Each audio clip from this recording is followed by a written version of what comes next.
मौत एक ऐसी सच्चाई है जिसे झुठलाया नहीं जा सकता। जो पैदा हुआ है उसे मरना भी होगा, लेकिन मरने के बाद क्या होता है? क्या मौत के बाद भी कुछ है? यह एक ऐसा सवाल है जिसका जवाब देने के लिए आज तक कोई वापस नहीं आया। पर क्या वो लोग इसका जवाब दे सकते हैं जो जीवन और मौत के बीच कुछ पल बिताकर वापस आए हैं? साल 1975 में एक किताब आई थी, लाइफ आफ्टर लाइफ, जिसे डॉक्टर रेमंड ए मूडी ने लिखा था। इस किताब में ऐसे लोगों के अनुभव शामिल थे जो जिंदगी और मौत के बीच कुछ देर रहने के बाद वापस आए थे। इस तरह के अनुभवों को विज्ञान में NDE यानी नियर डेथ एक्सपीरियंस कहा जाता है। इनमें किसी को एहसास होता है कि वो अंधेरी सुरंग में उतरता जा रहा है जहां आगे जाकर तेज रोशनी है। किसी को अपने बिछड़ चुके प्रियजनों की आवाज़ें सुनाई पड़ती है जो उस तेज रोशनी से पीछे मुड़ जाने का आग्रह करती है। कुछ के लिए ये पल डरावने थे और बाद में असीम शांति पैदा करने वाले। कुछ को लगा था कि वो अपने शरीर से बाहर निकल आए हैं और ऊपर से अपने ही शरीर को हकारत की नजरों से देख रहे हैं। अभी तक लाखों लोगों ने इस तरह के अनुभव किए हैं और हजारों केस स्टडी किए जा चुके हैं जिनमें कई समानताएं मिलती हैं। तो क्या इन सभी लोगों के ये अनुभव उस दुनिया की ओर इशारा करते हैं जो हमारे धर्मों ने हमें बताई है? क्या ये अनुभव स्वर्ग नर्क आत्मा का प्रमाण देते हैं या फिर ये मरते हुए दिमाग के कुछ मति भ्रम है? दोस्तों, आज निकट मृत्यु अनुभव को लेकर उन सभी फैक्ट्स के बारे में जानेंगे जिन्हें आप अभी तक नहीं जानते। तो बने रहें एक बार फिर से मेरे साथ इस वीडियो के अंत तक।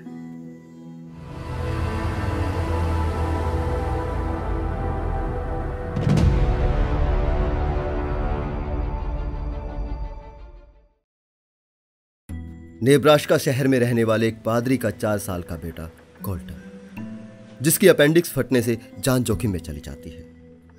उसके बचने की संभावना बहुत ही कम होती है, लेकिन डॉक्टर्स उसे बचा लेते हैं। पर इसके बाद वो कुछ बदल सा जाता है। एक दिन वो अपने पिता से कहता है कि वो स्वर्ग गया था। वहां उसने सुनहरी घोड़े और फरिश्ते देखे थे। स्वर्ग में वो जीसस से भी मिला था। उसके पिता पूछते हैं कब? वो कहता है जब डॉक्टर्स उसका इलाज कर रहे थे। कोल्टन के पिता ये बात जानते थे कि वो उसके साथ चर्च जाता रहा है और बाइबल के प्रचार में उसने सुनहरी घोड़ों, फरिश्तों और जीसस की कहानियां सुनी।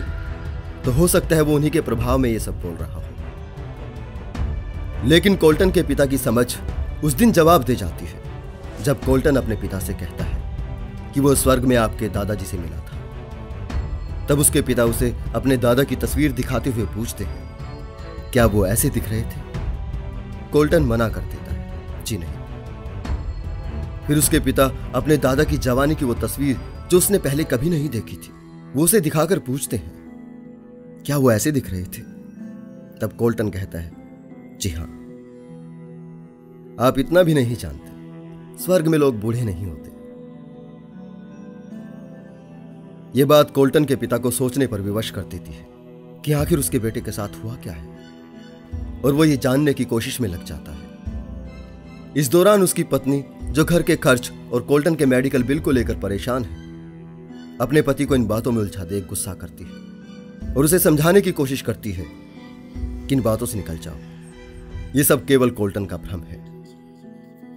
लेकिन उस दिन वो भी कोल्टन की बातों पर यकीन करने को मजबूर हो जाती है जब कोल्टन उसके पास ही खेलता हुआ कहता है, वो अपनी बड़ी बहन से मिला था जो तुम्हारे पेट में ही मर गई थी। वो मुझे स्वर्ग में मिली थी।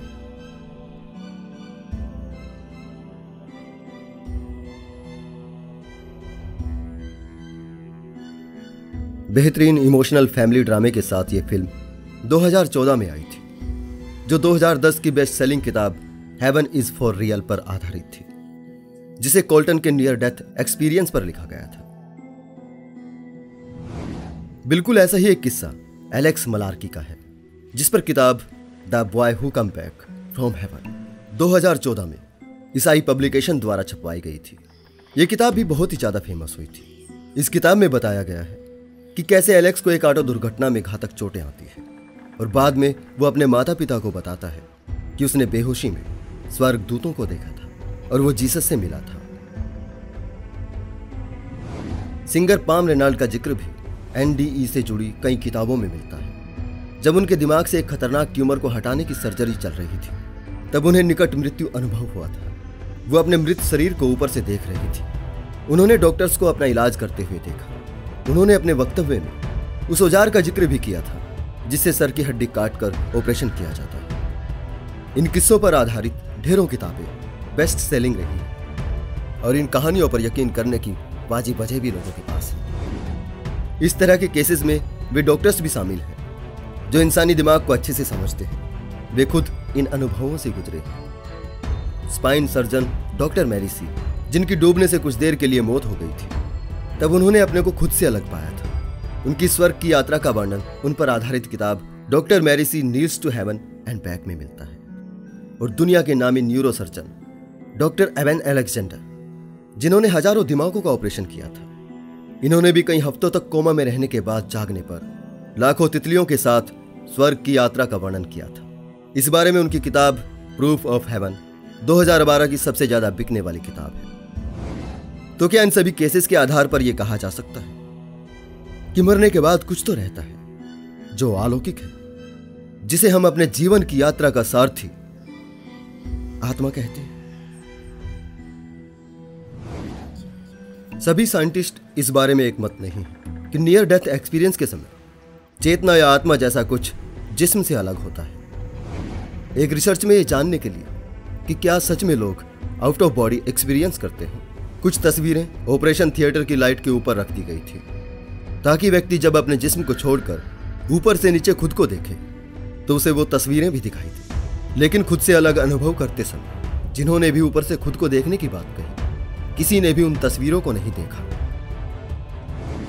तो फिर वो क्या है जो लोग अनुभव करते हैं? यानी अगर आत्मा नहीं, कैसे लोग अपने ही जिस्म को बाहर से देख लेते हैं?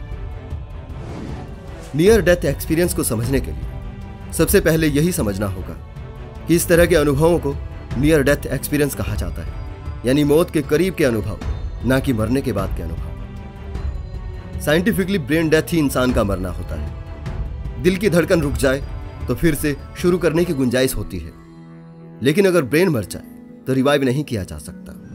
जब दिल की धड़कन बंद हो जाती है तो सारे शरीर में खून की सप्लाई रुक जाती है और सारे अंग एक एक करके मरने लगते हैं। यही ब्रेन के साथ भी होता है, लेकिन ब्रेन की कोशिकाएं मरने से पहले ऑक्सीजन पाने के लिए अंत तक प्रयास करती रहती हैं। वैज्ञानिकों की टीम ने मरीजों के दिमाग की न्यूरोलॉजिकल गतिविधियों की निगरानी करने पर पाया कि 9 में से 8 मरीजों के दिमाग की कोशिकाएं मौत को टालने की कोशिश कर रही थी। उन्होंने पाया कि दिल की धड़कन रुकने के बाद भी दिमाग की कोशिकाएं और न्यूरॉन्स काम कर रहे थे। न्यूरॉन्स के काम करने का तरीका यह होता है कि वे आवेशित आयन से खुद को भर लेते हैं और अपने वातावरण के बीच हल्के इलेक्ट्रिसिटी इम्बैलेंस बनाते हैं। इससे वे छोटे झटके पैदा करने में सक्षम हो जाते हैं। ये इम्बैलेंस बनाए रखना एक लगातार किया जाने वाला प्रयास है। इसके लिए कोशिकाएं ब्रेन में बहते हुए ब्लड का इस्तेमाल करती हैं और उससे ऑक्सीजन और रासायनिक ऊर्जा लेती है। लेकिन जब दिल रुक जाता है और दिमाग को ब्लड की सप्लाई नहीं मिलती तो ऑक्सीजन के बिना न्यूरॉन्स उन छोड़ दिए गए संसाधनों को जमा करने की कोशिश करते हैं। न्यूरॉन्स की इन कोशिश में उस वक्त ब्रेन में एक तूफान खड़ा होता है। इसी वजह से दिमाग का वो हिस्सा जो देखने में काम आता है, वहां रोशनी कौंधती हुई दिखाई देती है और इसलिए यह अनुभव एक अंधे व्यक्ति को भी होता है। इसे ही ईश्वर का साक्षात्कार या अपने धर्म या संस्कृति के प्रभाव में लोग परलोक कहने लगते हैं। रिसर्चर्स कहते हैं नियर डेथ एक्सपीरियंस उन लोगों की कहानियों से मेल खाते हैं जो किसी तरह के साइकाडेलिक ड्रग लेते हैं, जैसे सिलोसिबिन, LSD, DMT आदि। न्यूरो साइंटिस्ट डी गेज और उनकी टीम ने अपनी रिसर्च में पाया कि खुद से अलग देखने के अनुभव दिमाग के टेम्पोराइटल कोर्टेक्स नाम के हिस्से में हुई कुछ प्रॉब्लम्स के कारण होते हैं। इसी हिस्से में ये ड्रग्स भी इफेक्ट करती है। ब्रेन का यही हिस्सा हमें खुद के होने का एहसास कराता है। अगर इसे किन्हीं और कारणों से प्रॉब्लम हो तो ये आउट ऑफ बॉडी एक्सपीरियंस कराता है। रिक स्ट्रेसमैन यूनिवर्सिटी ऑफ न्यू मैक्सिको में एक साइकेट्री प्रोफेसर है। इन्होंने अपनी स्टडी में पाया कि उन लोगों को नियर डेथ एक्सपीरियंस हुए हैं जिन्हें एन डाइमिथाइल ट्रिप्टामाइन या डीएमटी के इंजेक्शन लगे थे। डीएमटी एक पावरफुल साइकाडेलिक ड्रग है जिसे स्पिरिट मॉलिक्यूल के नाम से भी जाना जाता है। स्ट्रेसमैन ने अपनी स्टडी में यह भी बताया कि आधे से ज्यादा लोग जो स्पिरिचुअल अनुभव करते हैं, जैसे देवताओं, फरिश्तों या ईश्वर को देखना, उसके लिए ब्रेन का पीनियल ग्लैंड वाला हिस्सा जिम्मेदार होता है, क्योंकि ब्रेन का यह हिस्सा नेचुरल डीएमटी रिलीज करता है और यह हमारे ब्रेन का एक नेचुरल प्रोसेस है। जब ब्रेन मर रहा होता है, हमारी बॉडी एंडोर्फिन्स रिलीज करती है। ये कुछ फील गुड केमिकल होते हैं। रिसर्चर्स का कहना है कि नियर डेथ एक्सपीरियंस में जो शांति का अनुभव होता है, उसके लिए एंडोर्फिन्स ही जिम्मेदार होता है। इसी तरह किसी अंधेरी सुरंग में उतरने के एहसास के लिए मरते हुए दिमाग में ऑक्सीजन की कमी और कार्बन डाइऑक्साइड की बढ़ी हुई मात्रा जिम्मेदार होती है। इसी वजह से हेलुसिनेशन होते हैं और जब ये सभी चीजें एक साथ आती हैं तो लोग नियर डेथ एक्सपीरियंस करते हैं। व्यक्ति जिस वातावरण में पला बड़ा होता है, उसका धर्म और उसकी धार्मिक मान्यताएं उसके मौत के निकट पहुंचकर होने वाले अनुभवों को बयां करते हैं। उसका नियर डेथ एक्सपीरियंस उसका सामाजिक और धार्मिक वातावरण प्रभावित करता है। अगर किसी हिंदू के साथ यह होता है तो उसकी अपने देवताओं से मुलाकात होती है। किसी ईसाई के साथ होता है तो उसकी जीसस से मुलाकात होती है। किसी बौद्ध को अगर यह होगा तो उसे बुद्ध दिखाई देंगे। किसी मुस्लिम के साथ अगर यह होगा तो उन्हें पैगंबर दिखाई देंगे। जीवित अवस्था में हमारे विचार और विश्वास ही मरने के निकट अनुभवों को प्रभावित करते हैं और इसमें धर्म एक बड़ा रोल निभाता है और अपने धर्म का प्रभाव हर किसी पर होता है, फिर चाहे वो कोई डॉक्टर, पत्रकार या साइंटिस्ट ही क्यों ना हो। न्यूरोसर्जन एबेन अलेक्जेंडर के केस में भी कई झोल थे। Neuro scientist Sam Harris, neurologist Steve Novella Alexander के पूरे दावे की पोल खोल रखी है। पॉम रेनाल ने भी अपने नियर डेथ एक्सपीरियंस को बाद में अपना मतिभ्रम स्वीकार किया था। 13 जनवरी 2015 को एलेक्स मलार्की ने भी ईसाई प्रकाशकों और बुक स्टोर्स को यह स्वीकार करते हुए खुला पत्र जारी किया था कि उसकी स्वर्ग की यात्रा का पूरा लेखा जोखा काल्पनिक था। और कोल्टन तो वो मासूम बच्चा था जिसके कोमल मन पर धार्मिक कहानियां लिखी जा चुकी थी, जो अपनी मां को एक छोटी लड़की की ड्रेस से लिपटकर रोते देखता था। उसने जो देखा और सोचा, उसके दिमाग ने उसे वही दिखाया था और उसने वही अपने पिता को बताया था। मेरी इस छोटी सी कोशिश से जुड़े साइंस आर्टिकल्स की लिंक मैं डिस्क्रिप्शन में दे रहा हूं। इस बारे में आप डिटेल से पढ़ सकते हैं। चलते चलते इतना ही कहूंगा, इंसान की शायद मौजूदा लाइफ में इतनी दिलचस्पी ना हो जितना कि मौत के बाद क्या होता है वो ये जानना चाहता है। इसलिए नियर डेथ एक्सपीरियंस की ये कहानी एक आकर्षक मीडिया उद्योग है और विज्ञान क्षेत्र से जुड़े कुछ लोगों के अपने पूर्वाग्रहों से प्रभावित निष्कर्ष भ्रम के इस बिजनेस को ऊर्जा प्रदान करते हैं। राइटर्स, पब्लिकेशंस और फिल्म निर्माता ये बात अच्छे से जानते हैं कि लोग अपने मत के पक्ष में ही सब कुछ सुनना चाहते हैं, इसलिए वो उन्हीं के मत के पक्ष में इन बातों को बढ़ा चढ़ाकर परोसते हैं। मौत कोई आज फिलहाल की घटना नहीं है, ये जब से जीवन है तब से चली आ रही है। हो सकता है कि प्राचीन समय में कुछ लोगों ने ईश्वर प्राप्ति की चाह में मर जाने की हद तक तप किया हो और उन्हें भी इसी तरह का कोई अनुभव हुआ हो। शायद इसलिए ही उन्होंने इतने दृढ़ विश्वास के साथ कहा है कि उन्हें ईश्वर का साक्षात्कार हुआ है। हो सकता है आत्मा, परमात्मा, स्वर्ग, नरक के बारे में इतने विस्तार से इतनी सारी कहानियां लिखे जाने के पीछे कुछ ऐसे कारण भी रहे हों। आखिर में उस सवाल पर आते हैं कि मरने के बाद क्या होता है।